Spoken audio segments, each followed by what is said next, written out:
দেখেন আজকে বৃষ্টির অবস্থা, আমি বাজারের মধ্যে, অথচ আজকে আমাদের বাজারের দিন সান বৃষ্টির কী অবস্থা।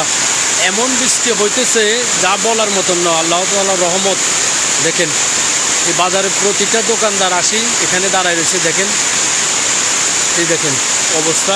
এটা হলো আমাদের মাসুদ। দেখেন আমাদের মাসুদ গাজী বর্তমানে দোকানদার, ওনার সবজি দোকান। দেখেন আমি ওনার সবজি দোকানের সামনে দাঁড়ায় রয়েছি। মাসুদ টমেটো কত করি? 230 টাকা। আর কাঁচামরিচ সরা 80 টাকা। আজকে তরকারির দাম একটু বেশি হবে, যেহেতু আজকে বৃষ্টি হইতেছে, সেই হিসাবে তরকারির দাম একটু বেশি। আর মূলও তো 80 টাকা, মূলও 80 টাকা করে। দেখেন সব কিছু আছে মাসুদের এখানে, কোনো কিছু বাদ নাই। শুধু কুমড়াটা আছে 60 টাকা, আর সব কিছুরও দাম বেশি।